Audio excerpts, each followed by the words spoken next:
Bonjour!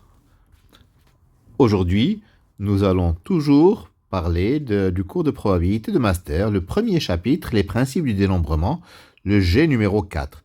Il s'agira d'applications injectives, surjectives et bijectives. Injection. Si F est une application de grand E vers grand F, où E a n éléments et F a p éléments, on dira que F est injective si et seulement si, pour tout x, y de E, lorsque f de x égale f de y, ça implique que x égale y. En d'autres termes, deux éléments distincts ont des images distinctes. Ou bien encore, si deux éléments ont la même image, c'est qu'il s'agit du même élément. Cela bien sûr implique que n est inférieur ou égal à p. Pour qu'il y ait injection, il faut impérativement, entre ensembles finis, que le cardinal de l'ensemble de départ soit inférieur ou égal à celui de l'ensemble d'arrivée. Alors, soit f une application de E vers F, et G son graphe. F sera injective si pour tout x de E, tout x' de E, tout y de F, lorsque xy est dans le graphe et x' y est également dans le graphe, alors x égale x'. En d'autres termes, si x et x' ont la même image y, c'est que x vaut x'. Qu'est-ce qu'une surjection?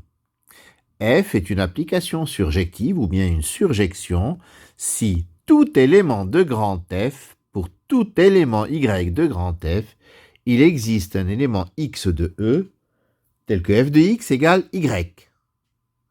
Pour tout élément y de F, il existe un x dans E, tel que f de x égale y. En d'autres termes, tous les éléments de grand F sont atteints.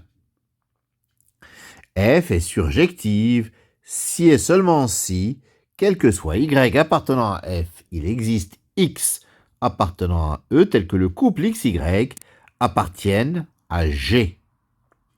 Ceci implique automatiquement que le cardinal de l'espace de départ est supérieur ou égal à celui de l'ensemble d'arrivée. Bijection. F est une bijection de E vers F si F est à la fois injective et surjective. Ceci suppose que n égale p. Si F est une injection et si n égale p, F est une bijection. Si F est une surjection et n égale p, F est une bijection. Alors, on va parler de cardinaux maintenant. En dénombrement, on parle de cardinaux. Nombre d'injections, soit F une injection de E vers F, où E a n éléments toujours et F a p éléments. Puisqu'il s'agit d'une injection, n est inférieur ou égal à p.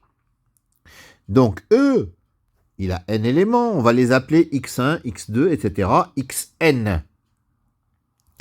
x1 a le choix entre p images possibles, car l'ensemble d'arrivée est constitué de p éléments. x2 a p-1 images possibles. Il n'a pas p-1 images en même temps, sinon ce n'est même pas une fonction. Mais a le choix, si vous voulez, entre p-1 image, parce qu'il y en a une qui est déjà prise par x1. De même, x3 a le choix entre p-2 images, parce qu'il y a celle de x1 et celle de x2 qui sont déjà occupées. Et ainsi de suite jusqu'à xn qui a le choix entre p-1 moins n plus 1 image possible. Il y a donc, au total, p fois p-1 fois p-2 fois p-n plus 1 injections de E vers F. Ce nombre-là s'appelle le nombre d'arrangement de n éléments parmi P et se note AP P en bas, N en haut. APN, ça se lit APN. Donc APN, c'est P, P-1, etc. P-N plus 1. APN, en l'arrangeant de manière plus agrégée, c'est factoriel P sur factoriel P-N. Exemple 1. On souhaite placer 10 livres dans une bibliothèque à 15 places. Combien y a-t-il de possibilités? Alors, réponse A, 15, 10. C'est-à-dire factoriel 15 sur factoriel 5. 15 fois 14 fois 13 jusqu'à 6. Un peu compliqué à calculer. Mais bon. Deuxième exemple, combien peut-on écrire de mots de 4 lettres avec l'alphabet, ces lettres étant distinctes? Réponse A, 26, 4. C'est-à-dire factoriel 26 sur factoriel 22. C'est-à-dire 26 fois 25 fois 24 fois 23, c'est-à-dire 356 500. Si je ne me trompe pas. Remarque, si n égale p, donc c'est une bijection. Donc ANN, c'est factoriel n. Le nombre de bijections de E vers F, c'est ce qu'on appelle le nombre de permutations de n éléments. Le nombre de permutations de n éléments, c'est factoriel n. Exemple 1. De combien de manières 10 personnes peuvent-elles s'asseoir sur un banc? Voilà, la réponse, c'est factoriel 10. Bien entendu, on suppose que les places sur le banc sont spécifiques. Donc, c'est factoriel 10. Exemple 2. 6 personnes sont convoquées pour un examen oral. Combien y a-t-il d'ordres de passage possibles? La réponse, c'est factoriel 6. Le premier à passer, il y a 6 possibilités. Puis ensuite, le deuxième, il y a 5 possibilités. Et ainsi de suite. Factoriel 6. En toute rigueur, factoriel 6, c'est 720. Factoriel 10, c'est beaucoup plus compliqué. C'est même pas la peine de le calculer. Enfin, on peut. Surjection. Notons SNP, le nombre de surjections de E, qui est de cardinal N, vers F, qui est de cardinal P. Bien sûr, N doit être supérieur ou égal à P, sinon il n'y a pas de surjection. Combien vaut SN1?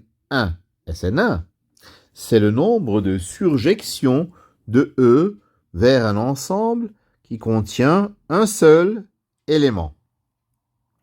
Il y a une seule surjection. SN1 vaut 1. Tous les éléments de E auraient la même image. Donc, auraient pour image le seul élément donc existant dans l'ensemble d'arrivée qui est constitué d'un seul élément. Donc, SN1 vaut 1. Combien vaut SN2? SN2, c'est le nombre de surjections de E vers un ensemble à 2 éléments. Le nombre total d'applications de l'ensemble E vers l'ensemble à 2 éléments, c'est 2 exposants n, 2 puissance n. Mais parmi toutes ces applications, il y en a qui ne sont pas surjectives. Le nombre d'applications non surjectives est 2. Celles où tous les éléments ont pour image y1 et celles où tous les éléments ont pour image y2. Donc, Sn2 égale 2 puissance n moins 2. Combien vaut Sn3? Sn3 est le nombre de surjections de E vers un ensemble à 3 éléments. Le nombre total d'applications de E vers F est 3 puissance n. Le nombre d'applications non surjectives est de deux types. Celles où tous les éléments de E vont vers un seul élément de F, c'est-à-dire le cas où cardinal de F de E c'est 1, et le cas est celle où le cardinal de F de E c'est 2, c'est-à-dire où tous les éléments vont aller fixer deux éléments de l'ensemble d'arrivée. Là encore, ce ne sera pas surjectif, parce que les trois éléments ne seront pas tous atteints. Alors, les premières, si tous les éléments vont vers un seul, il y a trois possibilités. Soit ils vont vers Y1, soit vers Y2, soit vers Y3. Et le cas où tous les éléments vont fixer deux des éléments de l'ensemble d'arrivée, déjà, les possibilités, il faut choisir ces deux éléments. C'est soit Y1 et Y2, soit Y1 et Y3, soit Y2 et Y3. Et une fois qu'on les a choisis, c'est comme si nous cherchions à fabriquer des surjections de E vers l'ensemble à deux éléments. Et surjection de E vers l'ensemble à deux éléments, nous l'avons vu tout à l'heure, c'est 2 puissance n moins 2. Donc, les secondes sont au nombre de 3 fois 2 puissance n moins 2.